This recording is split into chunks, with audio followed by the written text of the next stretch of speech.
ওয়াজ তো শুনতেছে, তারপরে আবার স্মরণ করা দিবেন। ইমানদার মুমিন মহিলাদের জান্নাতে যাওয়া একবারে সোজা রাস্তা, একেবারে কি একেবারে সোজা জান্নাতে যাওয়া। আল্লাহর রাসূল সাল্লাল্লাহু আলাইহি সাল্লাম বলেন, ও মা বোনেরা ভালো করে শুনেন, কোন মহিলা যদি স্ত্রী যদি 5 ওয়াক্ত নামাজ পড়ে, রমজানের রোজা রাখে এবং স্বামীর খেদমত করে, স্বামীর ইতাআত করে, স্বামী যা বলে তাই শোনে, এমন ইসলামের বিষয়ে স্বামী যা বলে তাই শোনে, এবং গুনাহের কথা বললে স্বামী স্ত্রী শোনে না, এবং লজ্জাস্থানের হিফাজত করে, এই 4টা 5টা কাজ যদি মা তুমি এই দুনিয়াতে করে যেতে পারো, আল্লাহর রাসূল সাল্লাল্লাহু আলাইহি সাল্লাম বলেন জান্নাতের দরজা হলো 8টা, এই 8টা দরজায় এই মহিলাকে ডাকবে, আমার মধ্যে দিয়ে জান্নাতে প্রবেশ করো। বলেন সুবহানাল্লাহ। কয়টা কাজ? 5 ওয়াক্ত নামাজ। কয় ওয়াক্ত নামাজ? 5 ওয়াক্ত নামাজ। তারপরে রমজান মাসের রোজা, স্বামীর ইতাআত করা, লজ্জাস্থানের হিফাজত করা, এই 4 থেকে 5টা কাজ যদি কোনো মা করে যেতে পারে, তাহলে কিয়ামতের ময়দানে জান্নাতগুলো তাকে ডাকবে, মা আসো আসো, ও আল্লাহর বান্দা আসো, আমার এই দরজা দিয়ে প্রবেশ করো। সুবহানাল্লাহ। এই কাজগুলো কি অনেক কষ্ট মা বোনদের জন্য? সবাই বলেন কষ্ট। কিন্তু রে বাবা, মা বোনদের দিকে নাই, মা বোনেরা আছে শুভগীত গীবত। ও মা, এমন একটা সন্তান তোমার কি মনে চাই না? এমন একটা সন্তান এই দুনিয়াতে রেখে যায়, ও বিদ্যা বাবারা, তোমাদের মনে কেউ চায় না? এমন একটা সন্তান দুনিয়াতে রেখে যায়, যার বয়ান মানুষ শুনবে, যার বয়ান মানুষ শুনবে, যার কোরআন তেলাওয়াত মানুষ শুনবে, যার পিছনে হাজার হাজার মানুষ মুসল্লি নামাজ পড়বে, তোমার তো মন একটু কাঁদে না যে এমন একটা সন্তান রেখে যায় যে আমার সন্তান নসিহত করবে, শত শত মানুষ শুনবে? ওই মা বাবা কত ভাগ্যবান মা, যার সন্তানের কথা শুনে মানুষ আমলে আসে, যেই সন্তানের কথা শুনে মানুষ মজা পায়, দিনের কথা শুনে বোঝে, আমলের নিয়তে শোনে, ওই সন্তানের ওই মা কত ভাগ্যবান মা, যেই সন্তানের পিছনে শত শত মুসল্লি ইক্তেদা করে, যেই সন্তানের জন্য সারা দুনিয়ার মুসলমান পাগল।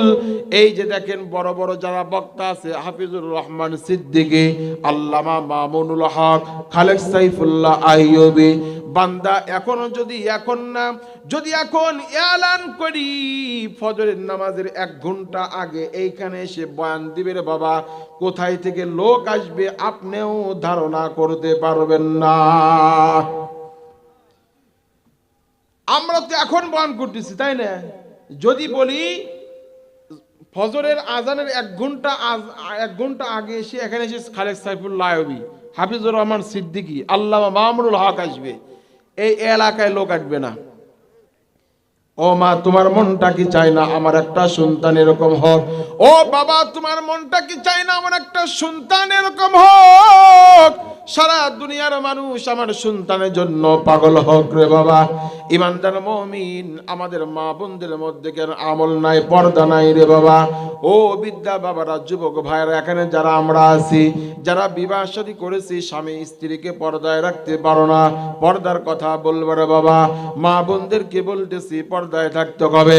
স্বামী ইন্তেকাল করেছেন, দেখেন উসমান হাদি, আপনি ইউটিউবে ঢোকেন আর ফেসবুকে ঢোকেন, যেখানেই ঢোকেন দেখেন স্বামী শাহাদাত বরণ করেছে, দুনিয়া থেকে বিদায় নিয়ে চলে যাচ্ছেন উসমান হাদি, তার স্ত্রী তাকে দেখার জন্য হাসপাতালে চলে গেছেন রে বাবা। গাড়ির মধ্যে পর্দা এবং তার শরীরের মধ্যে পর্দা, কিন্তু অটোমেটিক পর্দা আছে। এরপরে যখন গাড়ির থেকে নামছে, নামার সঙ্গে সঙ্গে এমন একটা ঘিরাও দিয়ে তাকে পেঁচায় নিছে বাবা, একটা ক্যামেরাও ধরতে পারে না, এটা এখানে আছে উসমান হাদির স্ত্রী। এমন একটা মেয়েকে বাবা বিবাহ করো। ও যুবক, যারা এখন পর্যন্ত বিবাহ করো নাই, এমন একটা কন্যা খোঁজো, এমন একটা মেয়ে খোঁজো। তার কারণ রে বাবা, আমরা মেয়ে যখন ছেলে যখন বিবাহ করাতে যাই বা সন্তান যখন বিবাহ করার মন চায়, আমরা খুঁজি দেখি সন্তানরা মেয়েটা সুন্দরী আছে কিনা, চামড়া খুঁজি রে বাবা, চামড়া খুঁজি না না না। রাসূল কারীম সাল্লাল্লাহু আলাইহি সাল্লাম বলেছেন, চারটা জিনিস দেখে তুমি বিবাহ করো। কয়টা জিনিস? চারটা জিনিস দেখে বিবাহ করো। ধন সম্পদ দেখতে হবে রে বাবা, সৌন্দর্যও দেখতে হবে, বংশ মর্যাদাও দেখতে হবে, চতুর্থ নম্বর দিন দেখতে হবে। আল্লাহর রাসূল সাল্লাল্লাহু আলাইহি ওয়াসাল্লাম বলেন, কন্যা বিবাহ করবা, ও যুবক তুমি বিবাহ করবা, ও বিদ্যা বাবা সন্তানকে বিবাহ করাইবা। চারটা জিনিসই আল্লাহ রাসূল দেখতে বলেছেন। এক নম্বরে সৌন্দর্য, দুই নম্বরে সম্পদ, তিন নম্বরে বংশ, চার নম্বর হচ্ছে দিন। আল্লাহ রাসূল সাল্লাল্লাহু আলাইহি সাল্লাম বলেন, ও যুবক তুমি একজনের মধ্যে তিনটা গুণ পেয়েছো, সৌন্দর্য পেয়েছো, ধন সম্পদ পেয়েছো এবং বংশ মর্যাদাও পেয়েছো, কিন্তু ওই মহিলার মধ্যে তুমি দিন পাও না, ইসলাম পাও না, কোরআন হাদিস বোঝে না, পর্দা বোঝে না, ইসলাম বোঝে না, নামাজ বোঝে না, রোজা বোঝে না, হজ বোঝে না, এক কথা ইসলাম বোঝে না।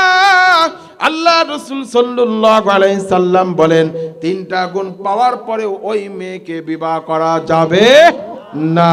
আল্লাহর রাসূল সাল্লাল্লাহু আলাইহি ওয়াসাল্লাম বলেন, কিন্তু তিনটা গুণের মধ্যে থেকে একটা গুণ তুমি পেয়েছো, সম্পদ নাই, সম্পদ নাই, ধন সম্পদ নাই এবং সৌন্দর্য নাই, নাকটা বাঁকা, কানা বুহা এবং এরকম মেয়ে পেয়েছো কিন্তু দিন বোঝে।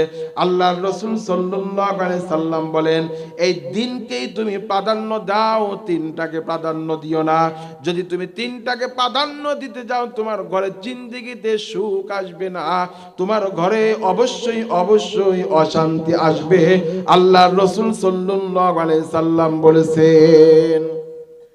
কিন্তু আমরা কি করি? এই একটাই বাদ দেই, আসল যেটা পুঁজি।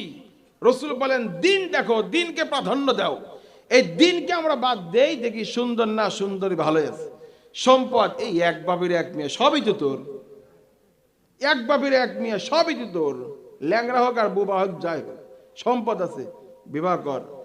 আবার সৌন্দর্য তো মোটামুটি ভালোই আছে, কিন্তু দিন নাই, নামাজ পড়ে না, নামাজ শিখায় নিস, বিবাহের পরে নামাজ শিখায় নিস, কোরআন পড়া জানে না, এই বিবাহের পরে কোরআন পড়া শিখায়।